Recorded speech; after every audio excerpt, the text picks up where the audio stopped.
कॅमेराने बोट काढा रावसाहेब. बोल काय नक्कीच बोला. नमस्कार, माझं नाव योगेश माने. आज आपण सातारा प्रादेशिक कार्यालय इथे सर्व एजंट, वाहन चालक, मालक आम्ही काम बंद आंदोलन करत आहोत. कारण आत जे अधिकारी बसलेले आहेत ते गेंड्याच्या कातडीचे अधिकारी बसले. त्याच्यामुळं वाहन चालक, मालक यांना नाहक त्रास सहन करावा लागतो. कारण वारंवार वरिष्ठ अधिकारी दशरथ वाघुले सर आहेत, यांना सूचना देऊनसुद्धा कामकाजामध्ये कोणताही बदल केला जात नाही. एकही अधिकारी इथं उपलब्ध नसताना ही आपापल्या कामात व्यस्त असतात. पण इथं जे एजंट आणि वाहक आणि RTO याच्यामध्ये एजंट म्हणून जो काम करत असतो त्याला नाहक त्रास सहन करावा लागतो. याच्यावर प्रशासनानं वरिष्ठ अधिकारी आहेत यांच्यावर कारवाई करावी एवढीच मी तुम्हाला विनंती करतो. सुरेश पवार, मी गेले ते 25-30 वर्ष झालं RTOचं काम करत आहे. मोटर मालक आणि RTO अधिकारी यांच्यामध्ये जे काही म्हणजे ज्या कामकाजाची गोष्टी आहेत त्यांना आम्ही मदत करतो. एक प्रतिनिधी म्हणून त्यांचं आम्ही काम करतो. मी गेले 3 ते 4 महिने झाला आम्ही इथं पाहतो आहे. तर आतले अधिकारी जे आहेत, जे आता संबंधित बदलून आलेले आहेत, 1 वर्ष झालं, 2-2, 3-3 महिने कोणताही अधिकारी कोणत्याही पेपरचं काम करत नाही किंवा कुठल्याही मोठं मोठं काम करून देत नाही. एकदम अचानक पैशाची मागणी करणे किंवा काही गोष्टींना त्रास देणे, 2-2 महिने कुठल्याही पेपरला सही न करणे, उपस्थिती नसते आणि जागेवरती कोणीही उपस्थित राहत नाही. आतमध्ये तुम्ही आता जाऊन परिस्थिती पहा, आतमध्ये एकही क्लार्क किंवा कुठल्याही अधिकारी जागेवरती नसतो आणि आमची कामाची खूप भयंकर परिस्थिती चाललेली आहे. ह्यासाठी आम्ही सगळ्यांनी आंदोलन करून ऑफिसचं काम जोपर्यंत कोणतंही काम सगळं चालत नाही तोपर्यंत आम्ही बंद ठेवणार आहे असं आम्ही ठरवलं आहे. कार्यालय सातारा येथे आम्ही सर्व प्रतिनिधी इथं एकत्र जमलेलो आहोत. त्याचं कारण असं आहे की आम्ही 30-30 वर्ष इथं मोटार चालक, मालक जे आहेत त्यांच्या प्रतिनिधी म्हणून काम करतो. तर कार्यालयाचं कामकाजाचे स्वरूप जे बघितलं जातं आहे आता, तर सर्व ऑनलाईन सिस्टीम झालेली आहे.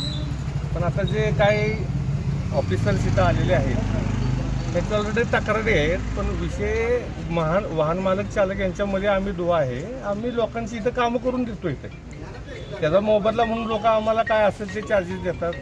आमचं कामच आहे ते आम्ही करून देतो. सर्व ठिकाणी प्रतिनिधी हे असतात.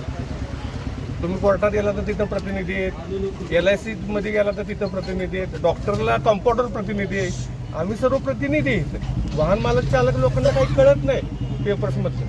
परिस्थिती ऑनलाईन झालेली आहे तरी हे अधिकारी आता काय करतात, पेपर्स ऑर्डर्स हे आठवडा देत नाहीत, कार्यालयात हजर नाहीत. यांची मनमानी इथं फक्त तोंडी उत्तरे दिली जातात.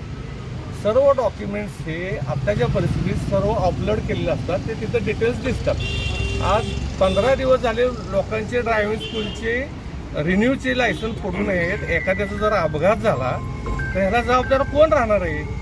आणि मग त्याची केस जर पुढे गेली तर हे अधिकारी कुठलं लक्ष देणार नाही. आम्ही यांना वारंवार जाऊन भेटलेलो आहे. RTO साहेबांना भेटलेलो आहे. ह्यांना आम्ही कळवलेलं आहे की बाबा कार्यालय सुधारणा करा. आम्ही साताऱ्यातली लोक आहोत. जर साताऱ्यातली लोक शांत बसतात तर हा क्रांतिकारी सातारा आहे. आम्ही इथं आंदोलन करणार. ह्याच्या पुढं आम्ही यांना निवेदन देणार. जर ह्यांनी ऐकलं नाही आमच्या पद्धतीनं आम्ही कामबंद आंदोलन करून साताऱ्यात 8 आमदार आहेत. सर्व आमच्या साताऱ्यातले सर्व लोकांना एकत्र घेणार. महाराजांकडे दोन्ही जाणार. सर्व आमदार कोण आहेत, परिवहन मंत्री ह्यांना करणार आणि यांचे तात्काळ इथलं बदली करा. जे लोकसेवक आहेत, वाहन मालक, चालक संघटना, वाहन मालक, चालक ह्यांना त्रास होऊ नये अशी यांनी सेवा द्यावी.